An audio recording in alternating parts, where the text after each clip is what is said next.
Welcome to Truth Africa series, Unapologetic and Truthful. I am your host, Yemi Melekaya. There have been several debates on who built the pyramid in Egypt. Is it aliens or ancient Egyptians? Let's find out. Egypt was an amazing civilization. It was not created by black Africans. I'm sorry. It wasn't? Who created it? People who are white.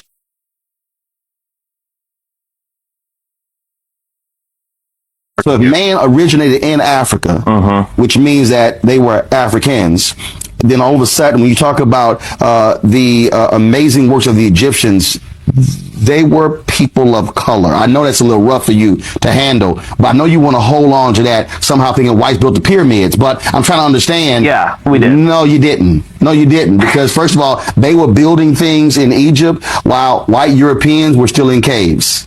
That's a fact. That's a fact. First of all, the greatest genius when it came to the building of the pyramids, do you know what those are white people, by the way. Who are white people? The Egyptians are not African. I'm sorry. Do you know where Egypt is? Yes, it's in North Africa. Many of the early archaeologists came to the study of ancient Egypt and ancient Nubia from the perspective of Semitic languages or the study of the Hebrew Bible, and it was very important to them to bring Egypt specifically into the sphere of biblical studies. And so they had to carve Egypt away from Africa to bring it into that sphere. And the way that they did that was they used race. So these early archaeologists effectively made ancient Egypt white in the sense that they made it part of a dominant Western culture, and ancient Nubia was separated from that. It was black. And this was how they took Egypt out of Africa and put it into this Semitic sphere, this biblical sphere. And that is also one of the reasons why we are taught that Egypt is not in Africa. Egypt is supposedly in the Middle East. There's no such thing as the Middle East. What folk are dealing with is removing Africans from Africa, removing African history from the story of African people, and assigning it to other people, whether that history is political history, scientific history, or religious history. Our story has been stolen and has been used by others to empower themselves. And that's one of the reasons why we are the most physically, emotionally, economically, and spiritually disenfranchised people on this planet, because we don't know our story. We listen to everyone else's interpretation of us, and all of those interpretations present us at our lowest. So until we can step back and be courageous enough to identify that African that is in us, and begin to see the world through their eyes, we will always be inferior to others. Those old ideas about black inferiority were completely wrong, without a foundation. As it happens, modern science has given us a vast fund of new and reliable knowledge which shows that the black peoples do indeed have a history of their own, as rich and strange, as long and sometimes surprising as any major branch of the human family. 5,000 years ago, this homeland had already become the scene of a civilization in many ways unmatched anywhere else in the ancient world. This is where we have to begin, in the Egypt of the pharaohs, in the African land that was the gift of the god of the Nile. Now, you are right here at the pyramids. The outer casing of these pyramids are 5 tons each, and the inner casing are 50 tons each. This pyramid of Khufu is built in the 4th dynastic period.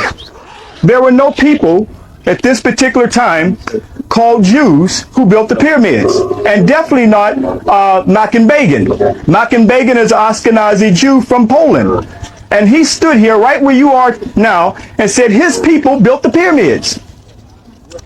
But he's able to tell the world that because of the power that they have inflicted upon other people to force that story on other people. So we come back here to tell the truth. But the discovery of the tombs of the pyramid builders reconstruct history and tell us that the builders of the pyramids were Egyptians and the builder of the pyramids were not slaves. The Western concept that these were built by slaves that were badly treated has to be abandoned. And no, it was not built by Jews when they were enslaved in Egypt. Jews were never enslaved in Egypt. Jewish scholars are beginning to acknowledge that historical reality. So if the Jews were enslaved in Egypt and the pyramid was built 2400 BC before Abraham was born, then how can the Jews create something before they came into existence? When you study our story, our history, you realize that other people's story just does not hold up. And that in and of itself is a mind-freeing experience. So we come back here for an eyewitness account, and let's go up closer so we can feel the stones and touch it, because you're actually feeling the stones, the master builders of your ancestors who built this. And I'm saying somebody knows something about us that we don't know about ourselves and definitely don't want us to know.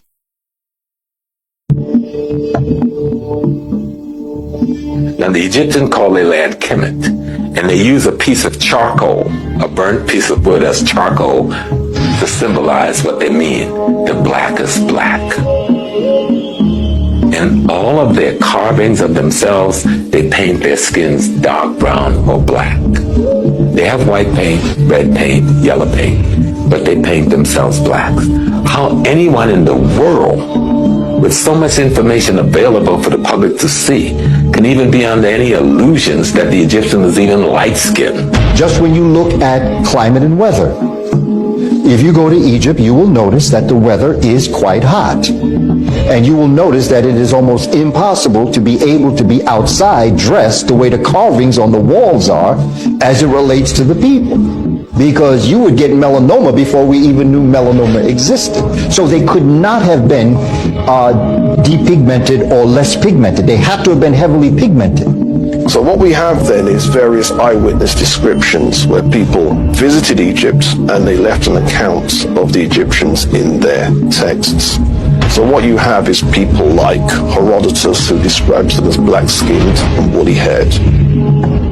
Galen, who describes them as having short, black, dry, and brittle hair.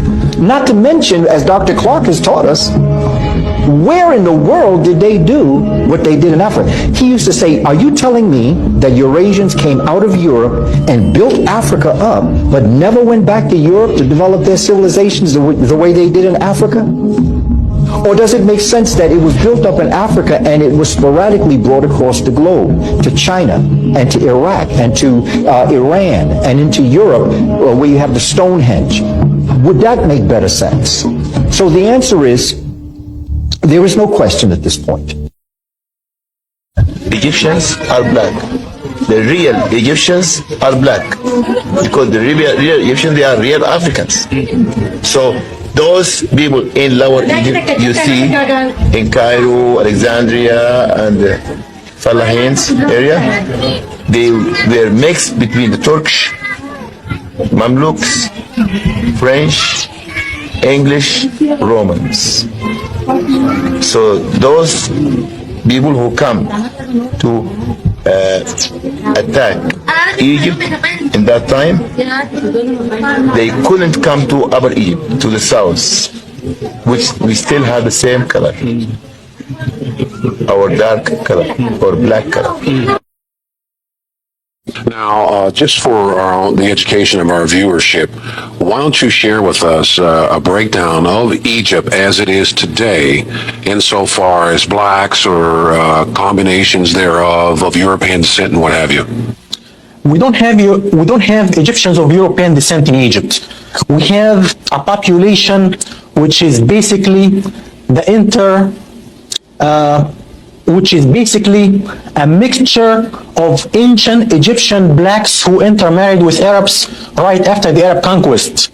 The ancient Egyptian population was brown and black. For instance, you have a discipline in academia called Egyptology.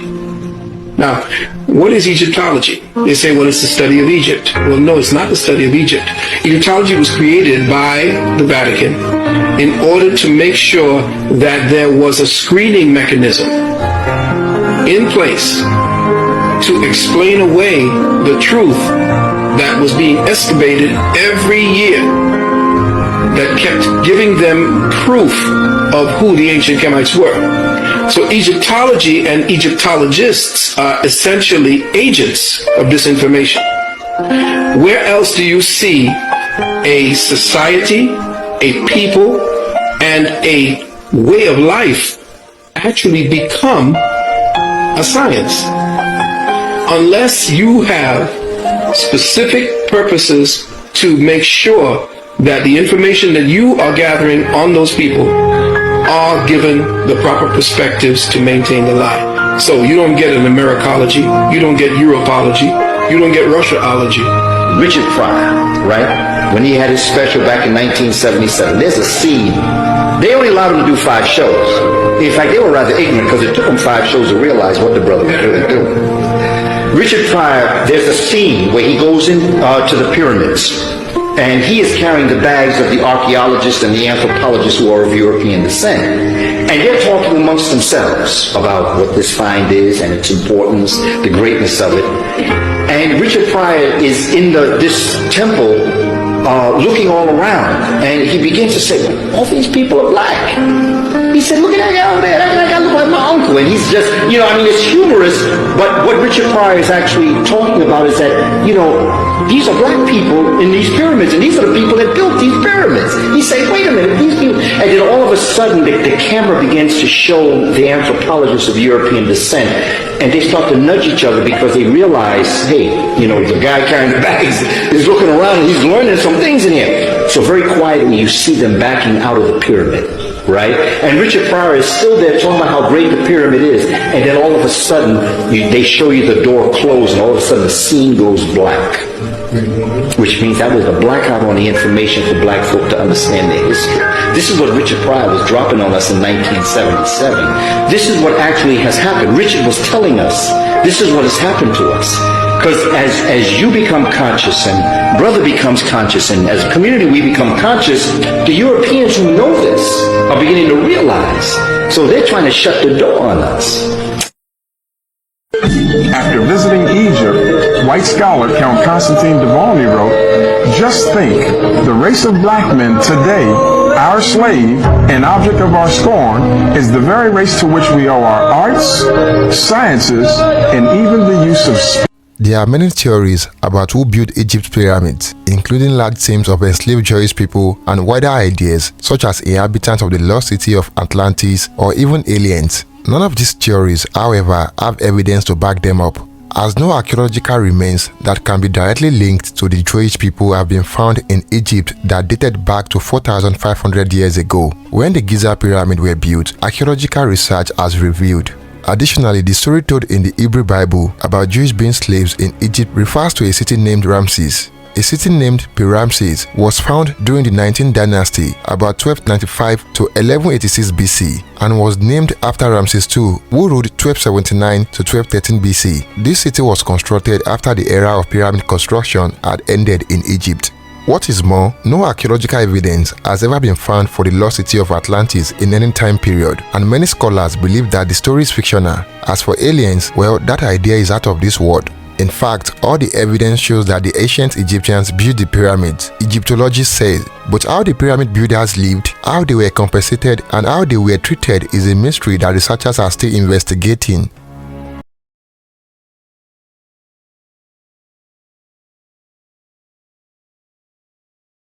Pharaoh Khufu was the first Egyptian king to build a pyramid in Giza. A project began in circa 2550 BC. His Great Pyramid is the largest in Giza and originally towered some 481 feet above the plateau. It is a bit shorter now with a smooth casing stone long gone. It is estimated 2.3 million stone blocks, each weigh an average of 2.5 to 15 tons.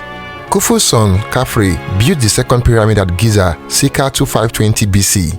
His necropolis, or burial ground, stand out on the landscape because it also includes the Sphinx, a mysterious limestone monument with the body of a lion and the head of a pharaoh. The Sphinx, which before the 1800s spent thousands of years buried in the sand with only its head visible, may stand sentinel of the pharaoh's tomb complex, although there is no definitive proof that he built it. The third of the Giza pyramid is considerably smaller than the first two, less than half their height at about 218 feet. Built by Khafre's son, Menkaure, circa 2490 BC, the pyramid's elaborate complex includes 2 separate temples connected by a long causeway and 3 individual quaint pyramids. Menkaure's chamber include niche decorations unique to Giza and a vaulted ceiling in his burial chamber itself. The pharaoh's elaborate sarcophagus was lost at sea near Gibraltar in 1838.